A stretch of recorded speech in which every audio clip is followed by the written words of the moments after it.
Welcome my family. Before we jump in, make sure to like, subscribe, and share this video with your friends and family. I'd also love to know where are you watching from and what time is it there. Please hype me on YouTube. Thanks. I never planned on seeing her again. Honestly, I built my entire adult life on the conviction that she was dead to me, buried so deep in my past that I could successfully pretend none of it ever happened.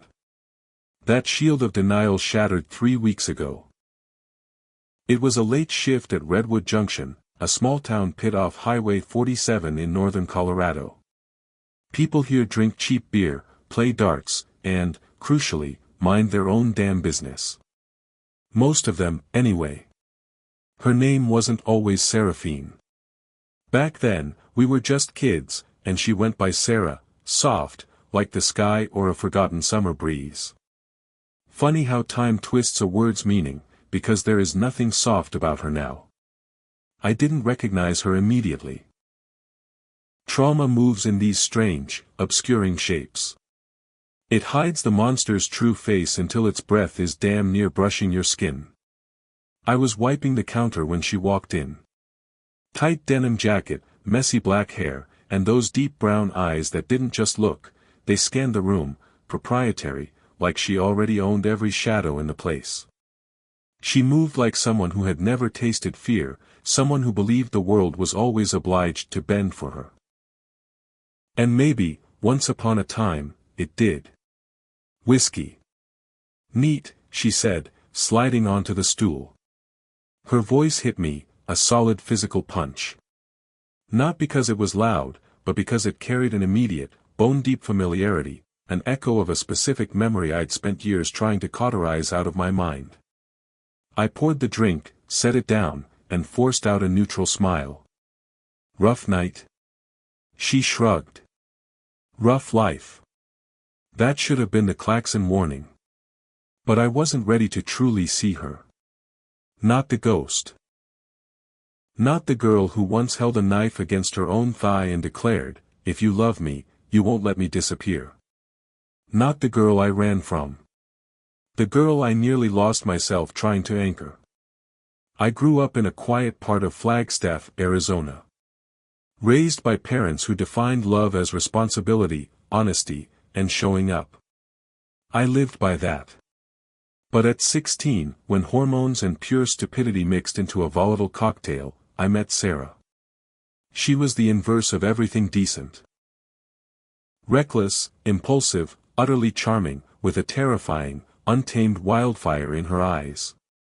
We didn't date, we collided like two storms and ruined everything in our path.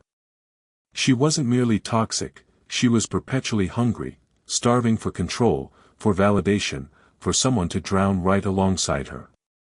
When I finally tried to leave, on my 18th birthday, she locked herself in her room. And carved my name into her own skin. When I told her I couldn't stay, she accused me of abandoning her to her own private demons. That last night, she threatened my mother. She said if I dared to leave, she would make sure my family understood the true feeling of loss. That was the moment I broke. I didn't pack. I didn't write a single word. I simply ran and never looked back. The police got involved later. Nothing concrete, no major charges, but enough happened to hammer home the fact that I couldn't be anywhere near her without risking getting sucked back into her swirling chaos.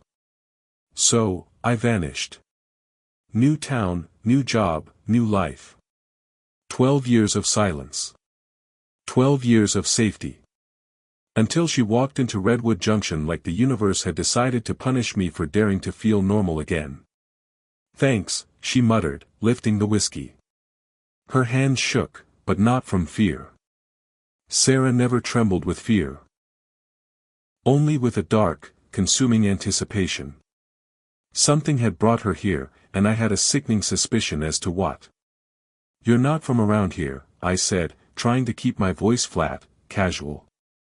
"Nope," she replied, drumming her nails on the sticky counter. "Just passing through." I nodded slowly. "Well, welcome to the junction. Not much to see, but the beer's cheap." She offered a faint smile, then studied my face, her gaze tight and analytical. You look familiar. My heart went into a frantic sprint. I forced a harsh chuckle. I get that sometimes.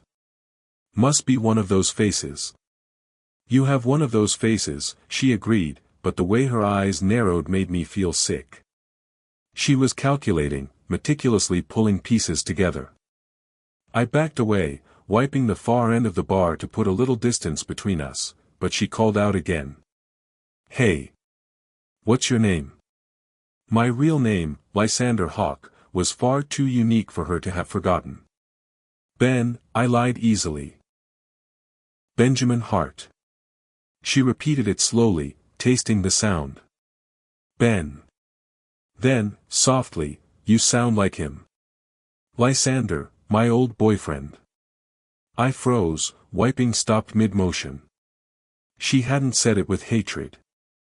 She said it with a chilling nostalgia, with that same hungry longing she once used to drag me down into the deepest pit of her madness. Well, I said quickly, trying to unstick my throat. I'm not him. And I wasn't. Not anymore. But Sarah's eyes were now sharp as freshly broken glass. Maybe not. But you move like him, talk like him, even blink like him. I forced a brittle laugh. Blink like him? That's new. She didn't return the humor. Instead, she leaned in, lowering her voice to a deadly whisper. He ran away from me. A spike of ice slid down my spine. And what would you do? I asked carefully. If you found him now? Her lips curled into something that was equal parts smile and pure threat. I'd ask him why he left me to rot. She stayed until closing. I maintained my act of polite indifference. She maintained her pretense of not knowing the truth. But she watched me, every shift, every flick of my hand, every subtle change in my voice, as if she could read the entire goddamn map of my past right off my skin. At 1:58 a.m., after the last local stumble drank his way out, she lingered near the pool table, scrolling on her phone. Hey, I said, grabbing chairs and flipping them onto the tables. Bars closing. I know. She pocketed the phone. Walking to your car. No, I lied again. Got someone picking me up. Her eyes flickered. Jealousy. Even now. Who? She pressed. Coworker. Male or female? I raised an eyebrow. Does it matter? She smirked. It always matters. Jesus Christ. Same old Sarah. I motioned toward the door. Come on. I gotta lock up. She walked out slowly, deliberately, almost tauntingly, making sure I had to watch her go. When I finally slammed the deadbolt home, I took my first true breath of the night. The relief lasted exactly 3 seconds. When I walked around the back of the building toward my truck, she was standing there, leaning against the driver's side door as if she had every right to claim it. You lied, she said softly. I froze. About what? You don't have someone picking you up. She stepped closer, invading my space. You still walk the same path. Around the side, past the dumpster, across the gravel. She knew my steps. My routines. My goddamn muscle memory. Sarah, I said finally, dropping the pretense. What do you want? Her expression collapsed, the rage melting into raw, ugly heartbreak. You, she whispered. I took a sharp step back. Sarah, you need to leave town. You left me first. I had to. No, she snapped. You wanted to. You wanted freedom from me.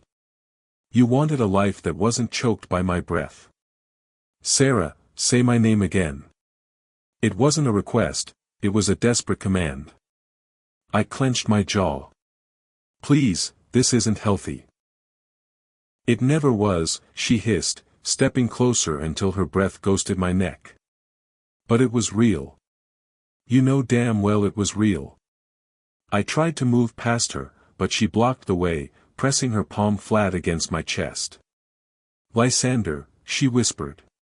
Hearing my real name, spoken by her, broke something dangerous and fragile inside me. Look at me. I did. And I hated myself for it. Her eyes were wet, furious, and absolutely starving. Why did you leave? You know why. No, I know why you said you left, she countered. I want the real reason. You threatened my family. So what? She said, completely without shame. I was scared you'd leave. And I did, I stated, voice tight. Because you were hurting yourself, hurting me, hurting everyone. She paused. Then her voice dropped, so quiet I almost missed it. You were the only thing that ever made me feel like I wasn't alone. My chest tightened, a familiar, sick squeeze. Sarah, don't. Don't pity me, she hissed. Love me. That's not how love works. That is exactly how love works, she argued, grabbing my shirt. You break me, I break you. You save me, I save you. You hurt me, I hurt you. That's not love, I countered.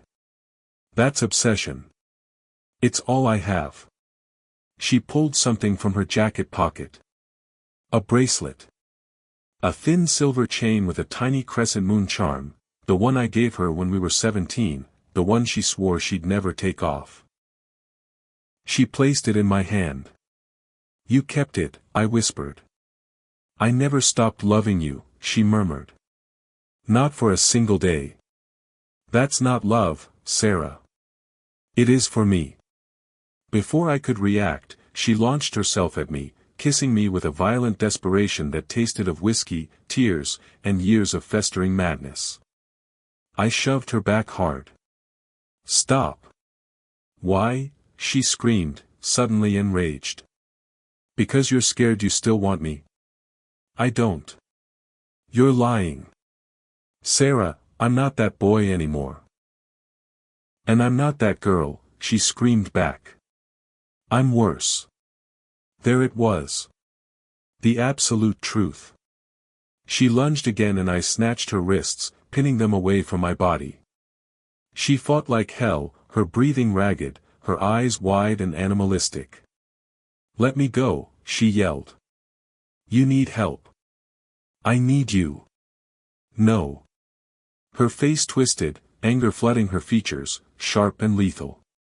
If I can't have you, she whispered, the words like a final curse, nobody will. Sarah. She screamed, tearing herself from my grip, and bolted toward the road, a shadow swallowed by the night. Sarah, wait. A car horn blared, long, loud, panicked. Headlights. Screeching tires. Then a sickening thud that felt like the earth cracking in half. A body spinning through the air. My heart stopped, then the silence crashed down. I ran to her, dropping to my knees beside her broken body. Blood pooled instantly beneath her head. Her breaths were shallow, wet, desperate. Sarah. Oh, God. Sarah. Her eyes fluttered open, cloudy with pain. You came. Stay with me, I begged, pressing my trembling hands uselessly against her wounds. Please stay with me. She smiled weakly, a ghost of the old Sarah. So, you do love me. I swallowed the lump in my throat. I never stopped wanting you to be okay. That's enough, she whispered. No, it's not. Don't close your eyes, please. Lander, she breathed, her fingers brushing my cheek one final, impossible time. Don't run anymore. I cried out, a raw, broken sound, as her chest rose one final time and didn't fall again. The ambulance arrived 7 minutes too late. Officers asked questions. Witnesses gave statements.